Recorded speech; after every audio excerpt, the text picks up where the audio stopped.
Women's Power to Heal Mother Earth. I am Maya Tiwari.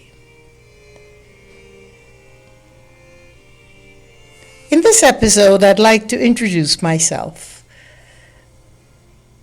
since I have never done so in all of the broadcast.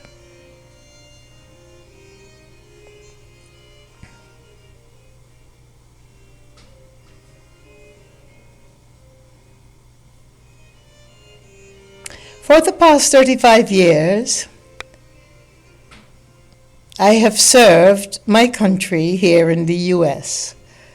with holistic health education, Ayurveda, originated from the motherland of India.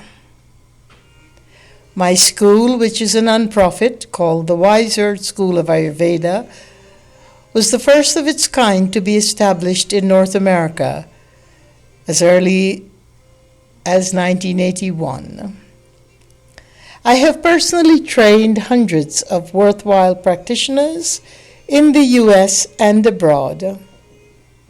For the past 20 years, my charitable arm of the organization called the Mother Om Mission, MOM is the acronym, has been serving self-care, health education to the at-risk communities of all races, colors, and economic backgrounds in the inner cities of the South Bronx, the Bronx, and Queens, New York. I have traveled extensively with my global peace mandala work, and which has been co-chaired by the likes of the Dalai Lama and many worthy souls devoted to creating a peaceful world within and without.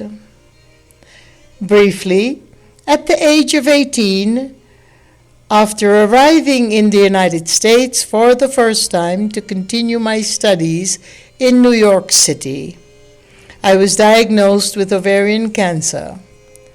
I was at that time becoming a very well-known, famous fashion designer in New York City. My doctor, the oncologist, Dr. James Holland, was with Mount Sinai, the divinely inspired oncologist who helped me to get through the perishing and punishing days for 5 years. And he can attest to the character of my being. Most of my early mentors have since passed on. Among them were Stella Adler of the Stella Adler Conservatory of Acting, Nancy White, the fashion director of Bergdorf Goodman, who actually secured me my first sizable job in the fashion industry. I was, at that early age, the fashion director of Gimbel's East. Dame Diana Vreeland, head of the Fashion Institute for the Metropolitan Museum, was also a mentor. It is now 45 or so years later, after my odyssey with ovarian cancer. Following that, I returned to my ancestral roots in the motherland of India and began a 10-year-long tenure of intensive studies of the Vedas, Ayurveda, holistic medicine, Vedanta, Sanskrit included, and yoga as well. I was then offered the robes of a sannyasin in my ancient Vedic tradition, that is, a Vedic monk. I was amongst the first female to have received this nomenclature. For 22 years, I walked as a Vedic monk, and for the past 35 years, I've dedicated my life to the service of teaching and helping my fellow brothers and sisters to heal through the education of Ayurveda. I was born Vijaya Maya Ramprasad on April 16, 1952 in British Guyana, now Guyana. I relocated to New York City at the early age of 16 to begin my collegial studies. At its independence from British rule, that's Guyana's independence from the British dynasty, which coincided with the U.S. confrontation in the Cold War with Cuba, the Bay of Pigs to be exact. A country, Cuba that is, directly across from the mainland of my birth country, Guyana. My country vortexed into a tailspin, pushed by the collective fears and concerns for the Cold War era as the CIA big boys arrived in this unsuspecting mainland to better strategize their plan for their impending war or collision with Cuba. The Indian Guyanese populations were traumatized and nearly annihilated by the Black Guyanese militia government, which the U.S. put into force to aid their presence, their war agenda, in the strategically located Guyana.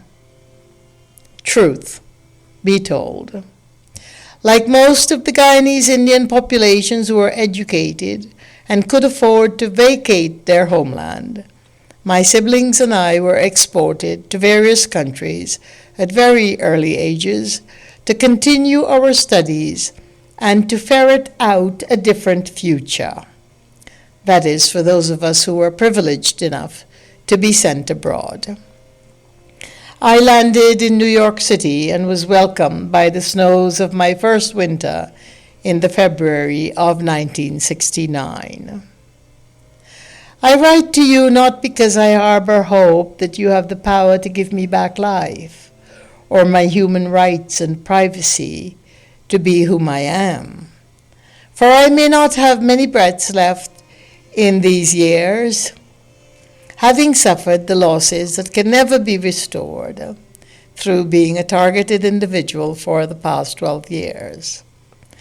But I speak to you about the rights and moral justice to address the moral crisis for the many hundreds of thousands of Americans who are braced with a similar unspeakable fate such as mine.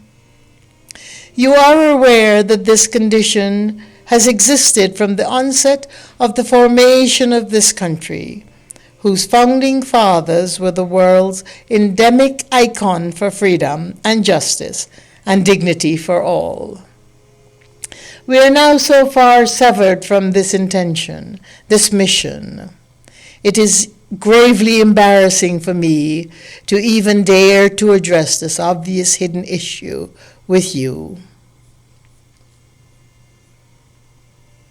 I have been a targeted individual for the past 12 years in the United States, a country that I love and have served with all of my dignity and my sovereignty, since having survived the odyssey of ovarian cancer. I appeal to you, a humane person who can exert control over U.S. laws and protection, to investigate and address this untenable, vicious cycle, inhumane attacks on your innocent population.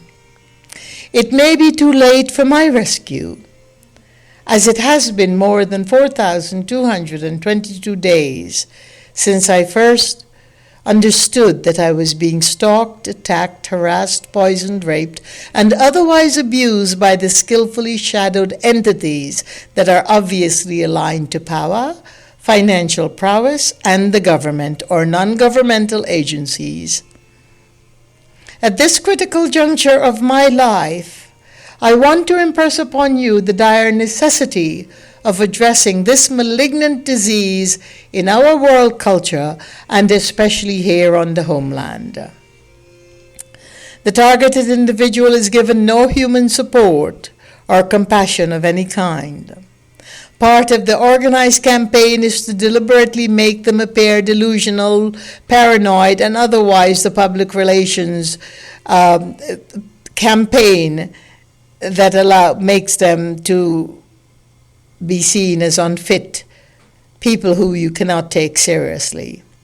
I, who am very secured in my own sovereignty, as a human person, as a woman of color, as a successful woman of color, and as a U.S. citizen, I write and I speak to you. Howbeit, with all of my accolades and accomplishment, I too have been forcibly restrained into an abyss that is exempt from humanity's care. From the camaraderie of my neighbors, from the deep compassion of my family and friends, I have always prided myself as one who walks alone in the light, but never until now understood that these past years have taken their toll, and I now know what it feels, the scourge of loneliness that comes from the deliberate, strategically executed alienation of those of us that are targeted from community, from friendship, from family, and from the natural momentum of our lives. Indeed, from all that sustains human breath and aspirations and inspiration, we are seemingly severed from our own free will. This depth of evil allowed to prey upon the innocent citizens of this country and their families, these iron-fisted control of privileged hooligans, must be stopped. It cannot be ignored. It must not be dismissed by your humane governance. I am deprived of the basic human relationship to my world, pummeled 24/7 with hatred and other dark vibrations and activities, accosted continually by the grayest of human forms and despicable through the despicable acts of abuse. But as I said earlier, I am not addressing this podcast for myself.